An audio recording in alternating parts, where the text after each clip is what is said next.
Assalamualaikum warahmatullahi wabarakatuh. Halo semuanya, kembali lagi kepada saya, Miss Hari, Bahasa Indonesia kita Prodi D3 Akuntansi Fakultas Ekonomi Bisnis Universitas Unpad. Baiklah, saya di sini akan menjelaskan bab 2, yaitu investasi pada ekuitas. Sebelumnya saya akan menjelaskan apa itu instrumen keuangan. Instrumen keuangan itu adalah kontrak atau perjanjian di dalam suatu perusahaan. Nah, di sini ada 5 instrumen keuangan. Yang pertama ada aset keuangan, yang kedua ada liabilitas, ketiga ada ekuitas, keempat ada lindung nilai, dan kelima itu ada dedikatif. Selanjutnya, saya akan memberitahukan biaya komisi broker, maka akan ada 4 kategori aset. Nah, yang pertama ada aset keuangan, ini diukur nilai wajar melalui laba atau rugi. Dan yang kedua itu ada aset keuangan yang dimiliki jatuh tempo. Yang ketiga ada aset keuangan yang tersedia untuk dijual, dan ada aset keuangan untuk piutang atau pinjaman.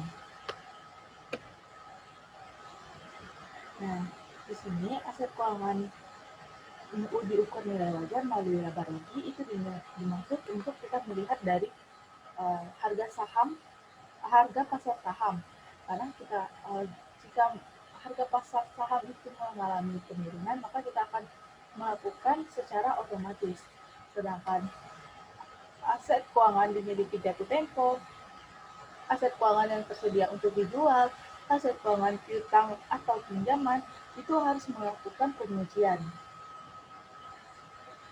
Kita di sini ada contoh sebuah perusahaan, di mana perusahaan Anissa itu menginvestasikan sebesar 55%, sedangkan Yola itu 40%, dan Tiari itu sebesar 5%. Nah, di sini kita harus ketahui dulu, yang mana akan mencatatkan sebuah laporan keuangan konsolidasi, yang mana akan mencatatkan sebuah ekuitas, dan mana yang akan mencatat sebagai cost atau nilai wajar.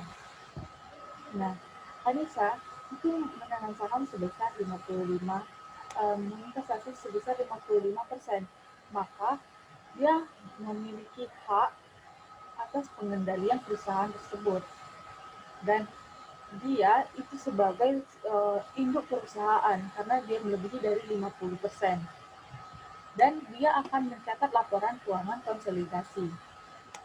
Sedangkan yang Yola, dia akan mencatat sebuah laporan ekuitas dan pada perusahaannya sendiri. Selanjutnya itu ada Tiari. Nah, dia akan mencatat memilih antara dia mencatat sebagai cost atau nilai wajar. Nah, biasanya di dalam investasi itu akan mengalami penaikan dan atau penurunan nilai. Nah, baiklah saya akan menjelaskan nilai investasi itu sering mengalami naik atau turun, karena kita ketahui suatu harga itu melihat pada harga pasar saham, dan itu kita melihat sebagai nilai wajar. Nah, selanjutnya di sini saya akan menjelaskan investasi akan mengumumkan akan mendapat pembagian dividen ekuitas. Nah, di sini jurnal yang akan dibuatnya yaitu piutang dividen pada investasi pada asosiasi. Sedangkan seorang investor yang akan mendapatkan pembagian dividen secara cash dari investasi tersebut, atau anak induk perusahaan mendapatkan dividen dari anak perusahaannya, maka yang akan dibuat jurnal sebagai investor itu adalah kas pada pendapatan dividen. Kenapa disebut kasnya di debit dan pendapatan dividen itu di kredit?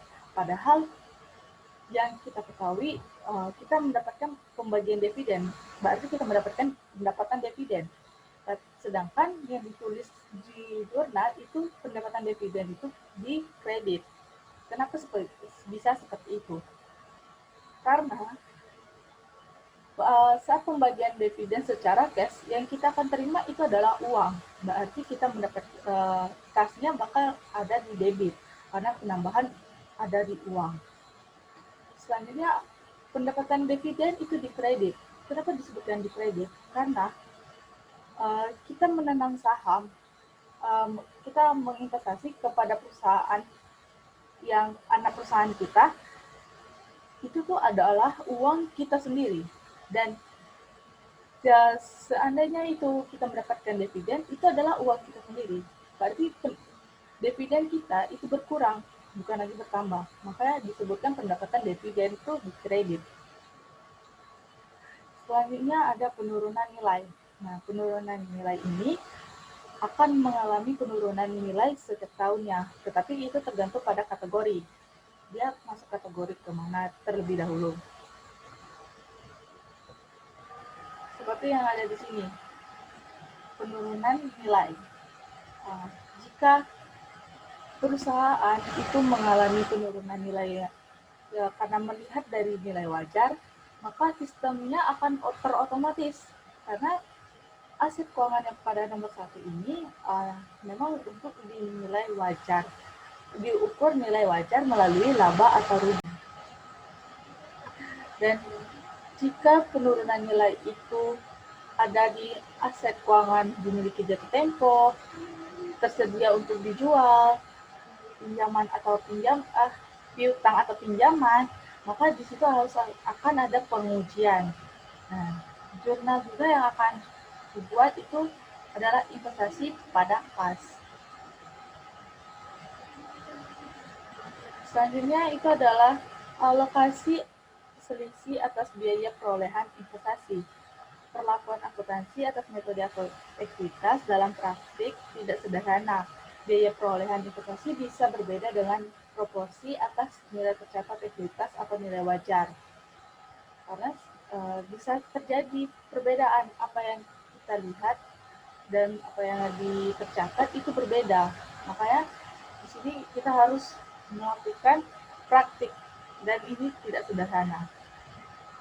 Selanjutnya itu ada transaksi hulu dan hilir, di mana transaksi yang berasal dari investor menjual ke investasi tersebut disebut sebagai transaksi hulu, sedangkan transaksi yang berasal dari investasi lalu menjual kepada investor disebut sebagai transaksi hilir. Seperti ini. Investor itu tadi seperti yang saya bilang di awal, bahwa orang yang melakukan investasi kepada investasi. Investasi itu adalah orang yang menerima investasi dari orang yang menginvestasi tadi. Dan investor itu sebagai induk perusahaan, sedangkan investasi itu adalah anak perusahaannya. Jika induk perusahaan melakukan penjualan kepada anak perusahaan, itu disebutkan transaksi hulu. Sedangkan anak perusahaan yang menjual barang kepada induk perusahaan atau investor itu disebutkan transaksi hilir. Tetapi akan menjelaskan kenapa induk perusahaan atau investor perusahaan tidak boleh menjual kepada anak perusahaan atau investor perusahaan. Karena transaksi induk dan anak tidak boleh muncul di dalam pencatatan, tetapi tetap induk perusahaan mencatat pada entitas perusahaannya itu sendiri. Sedangkan anak perusahaan dia akan mencatat entitas pencatatan itu sendiri.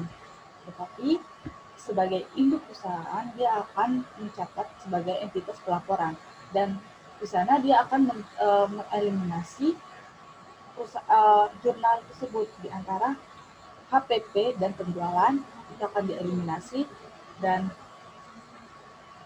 ada satu akun juga yang akan dia eliminasi. Nah, jadi induk dan anak tetap tidak boleh masuk ke dalam pencatatan pelaporan. Baik, itu saja yang bisa saya sampaikan. Saya mohon maaf jika ada salah kata atau perbuatan kepada Allah saya mohon ampun. Terima kasih. Wassalamualaikum warahmatullahi wabarakatuh.